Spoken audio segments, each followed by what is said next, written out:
Well, I'm Marlijn Klerk, and since September I've been working as a communications advisor for Longfonds, the Dutch Lung Foundation.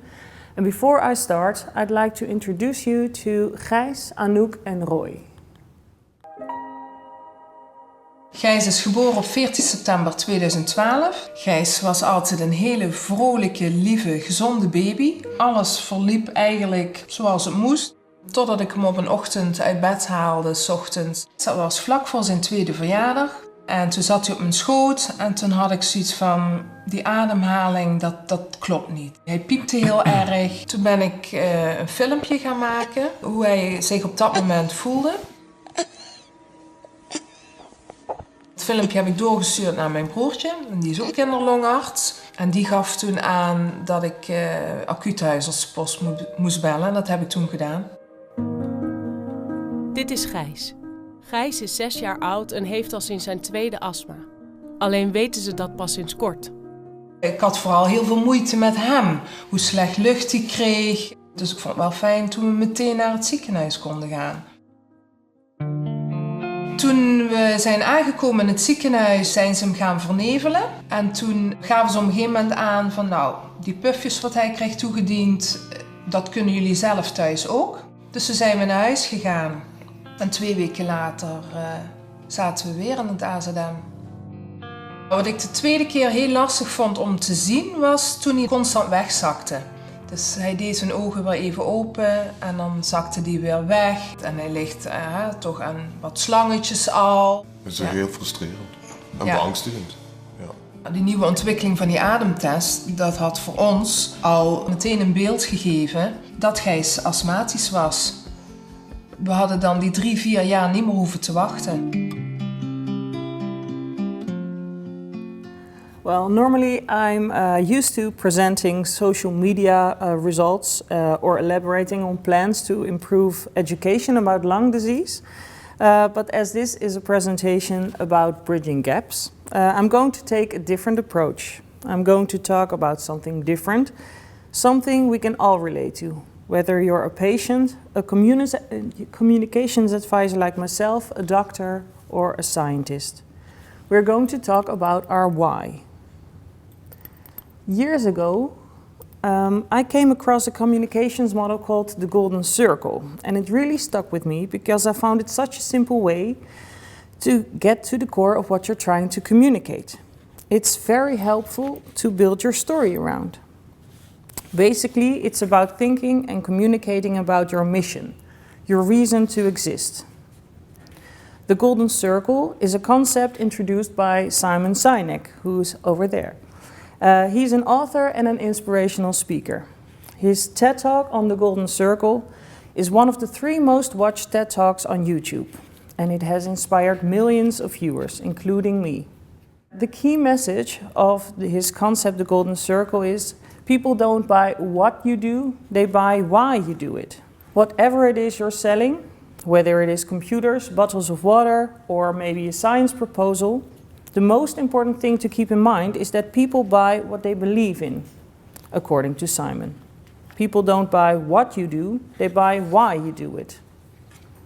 Now, all of us here have the belief that science can make a huge difference in people's lives.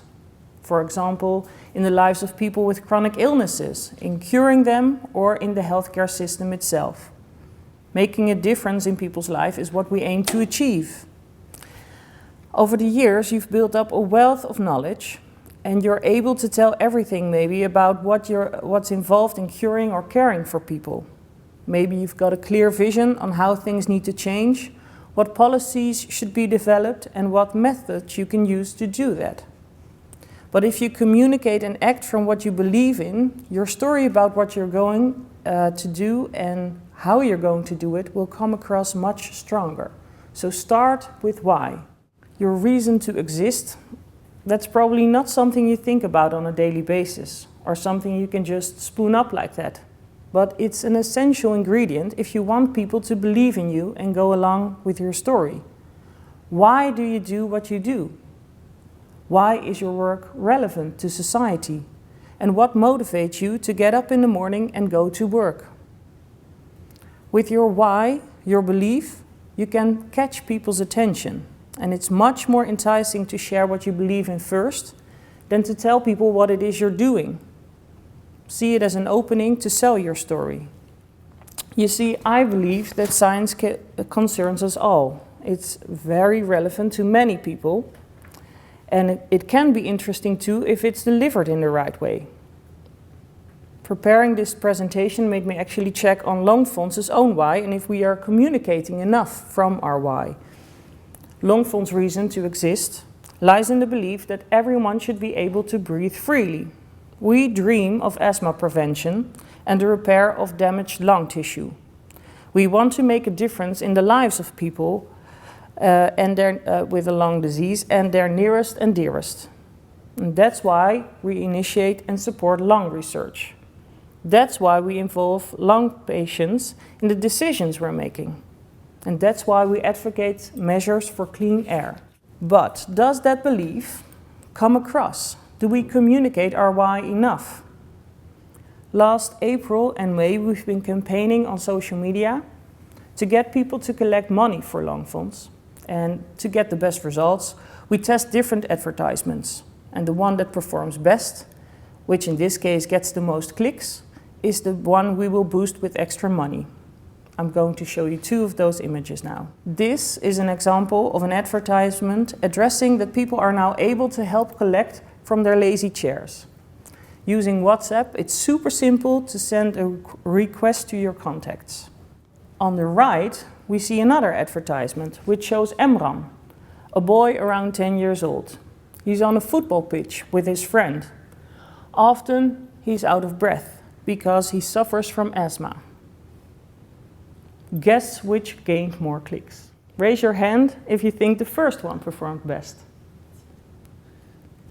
Now raise your hand if you think the second one wins. Well, statistics clearly showed that the advertisement showing Emran on the right performed best.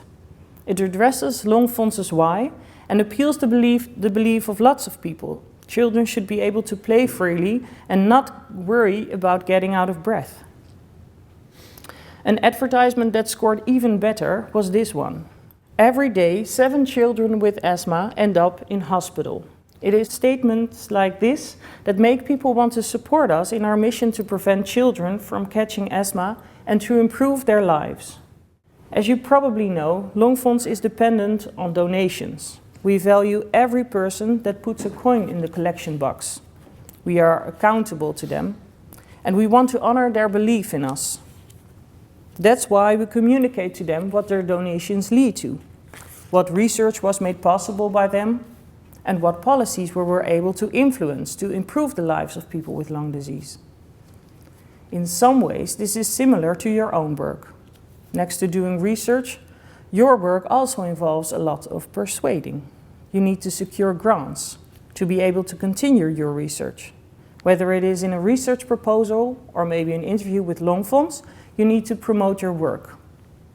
It's probably not new to you that trust in science, and Stefan addressed it as well, that trust in science has dropped slightly over the years. And we need to put ourselves out there and win back our audience, our believers.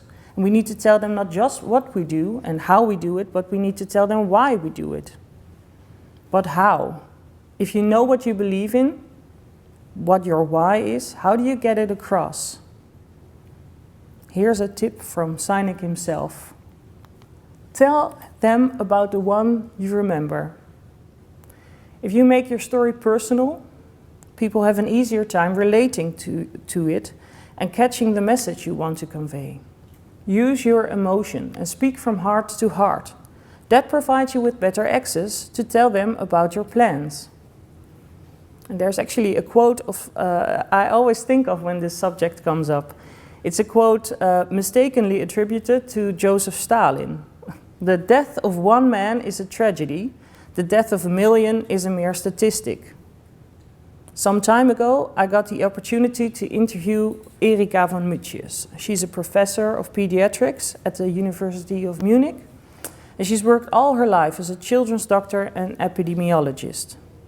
We talked about all the research she'd been doing, the number of people that were involved in the clinical tests she performed recently, and the troubles she's had during the COVID pandemic. And then, when we were halfway through the interview, she said something and I instantly knew it was the essence of her work, the thing that motivated her throughout her entire career. She said, "You just have to think about the nights as a parent when you helplessly watch your child struggle to breathe. It's absolutely terrifying." I could instantly imagine Erica remembering parents she's met over the years who felt utterly powerless to help their child, that was unable to breathe freely. It actually made me think of my own children and the times they fell ill. What if it had happened to them? It's almost as if she put an image in my head, or actually in my heart. And it speaks to my belief and to Longfonds' belief that no one should be going through something horrifying like that. And it makes Erica, the doctor professor, an authentic human being. For the same reason, Longfonds collects stories from people with lung disease.